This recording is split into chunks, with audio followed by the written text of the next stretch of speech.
Hi everybody, this is Alice, Bejeweled Hedgehog. I have not yet melted,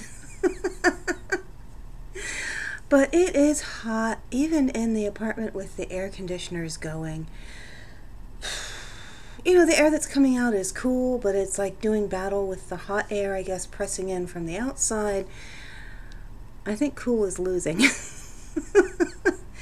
Anyway, I just came on to do a quick video because I had the most awesome experience. I had one of my subscribers ask if I would make an art journal for her, and I just about died because, you know, I guess it takes somebody, it's kind of sad that it takes somebody from the outside saying they like my stuff to actually give me the validation that maybe it's okay.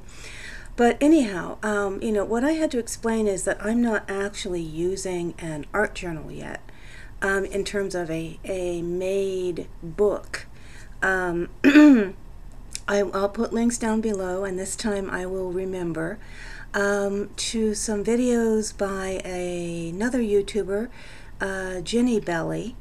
And I have been watching and will be following, when I make my first book, be following one of her tutorials.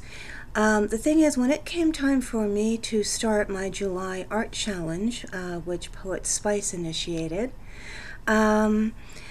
I hadn't gotten around to making the book yet because I'd gotten sidetracked on another craft project. So I decided, okay, I can spend the first week playing around making a book and fiddling with it and trying to make it just right, or I can just jump right in. So for the jump right in category, what I'm going to do, this is for my subscriber, I'm going to show how I got this journal. This, you know, is what I am using for my challenge art journal, and it's not bad. I mean, in terms of being of a book, it started out as this. It is a black and white composition notebook, the kind that you can get. I got this at Target, less than $2. It was just $1 something. It has 100 sheets, so that means 200 pages, and they open, the cool thing is they open really flat, and they seem to be really well sewn together. Mine has not shown any signs of, you know, any of the pages wanting to come out yet.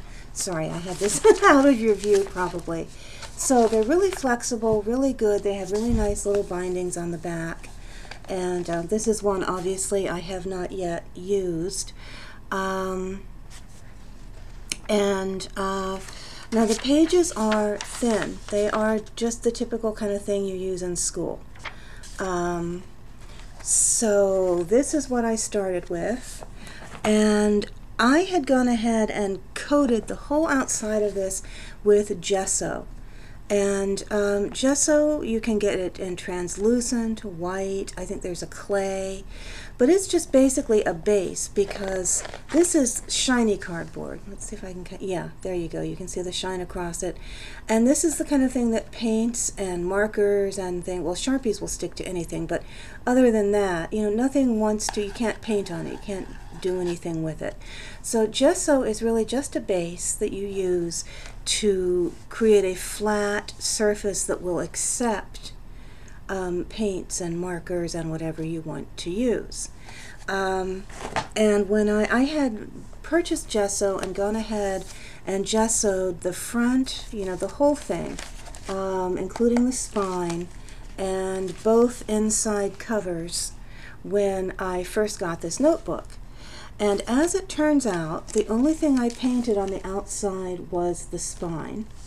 And I simply used some glittery, shimmery craft paint that I already had at hand for the for my jewelry making.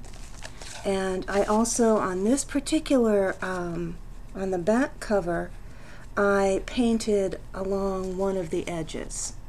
So that's really the only painting I did, but it would not have adhered to that shiny surface. It would have needed the gesso to make it stick. And then I glued on the typical, you know, scrapbooking paper that you can buy by the sheet or by the stack at craft stores, and, you know, did embellishments to it. The inside I did paint, and the gesso obviously is what enabled it to stay. Okay, now it really depends on how particular you are about your pages. Because this was a composition notebook, well, is a composition notebook, I wanted to keep some of that character in it. So in some places, I just glued it right to a smaller piece, right down onto the notebook paper. I made notes on the note, I wrote on the notebook paper, and I will continue to do so, because for me, part of the character of my journal or smash book or whatever you want to call it is that it's made from a composition book. I'm not even trying to hide that. You can see here I went ahead and used the lines and incorporated them into it. I glued the pretty paper bands on, and then I used the lines. Now if you look up close, you can see that my paper does get kind of crinkly. Just the effects of gluing things to it. So let's see. Now for most of the other thing about doing this kind of book is that I have not done art directly onto the pages. Sometimes I've glued, cut things out and glued them to the notebook side, but as you can see, wherever there is any kind of artwork, it is done and then glued onto the notebook page. So I didn't draw my little hedgehogs on inside the book. I drew them on construction paper and then used a glue stick to attach the construction paper to the book. If you want an art journal where you can actually do your work right in the journal, Poet Spice is using, I didn't find it at the craft store that I went to at my local, the Michaels, that I just happened to go when I was getting supplies. But the brand is Canson, and I will write this down on the notes too, and it's called a mixed media art. It's either called journal or sketchbook, but I'm pretty sure if you Google Canson and mixed media, you'll get a description, or you can also look at her videos and see what she's showing you. And that you can cover, if you can cover the outside with something just like I did with this, that has thicker pages that will allow you to create directly on the page. As you can see with mine, everything I do is done outside and then glued in. So that's how it works out when you are using a composition book. And let's see, another option, I just got this really small Amazon box. Hee hee, I love these Amazon boxes.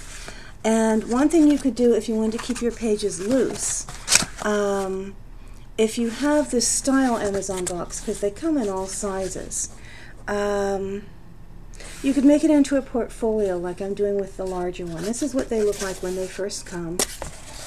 And you can gesso the whole thing. It's kind of battered. It's going to have and I think they just all tend to be kind of battered by the time they come through the mail. Even the gesso does not cover, well, yours probably wouldn't have markers on it, but I would go ahead and put a little paper down and then gesso over the whole surface. And then what I'm doing with my other one is I'm going to use a little bit of paper. I'm not going to pull the flap up and flatten it, obviously, because then it wouldn't be a pocket, but I'm going to use some paper to give this, sorry I'm not showing this very well, to make a side to it, make an edge to hold it up. And then, so on both sides it will be a little pocket. I went ahead and took this flap off of mine. You could leave it on if you wanted to, kind of like a dust cover. And then I'm just going to use this as a wraparound sealer. And this is going to be some kind of little book, probably like a loose leaf journal at some point where I will just drop things down into. And actually on this one, I think I might go ahead and leave the top thing on, even though it will limit the height of things. I haven't decided yet. So that's another option, just some kind of quick and dirty found object. Let's see, what am I using for inside the journal? I am using just about anything. I don't look at cardboard the same way. I have a whole pile of little cardboardy things. So if you want to do the challenge and you haven't yet started because you keep thinking I don't have a book, you can actually do anything. I mean, you can buy any kind of book you want. If it has the thicker pages inside, like the mixed media notebook thing, then you can do your art directly on the book. You can cover up the covers, or you can do something like I did and use a composition book. So, yeah, that's if you don't really want to take the time at the beginning to make your own. So anyway, this turned out to be 10 minutes and it was supposed to be short.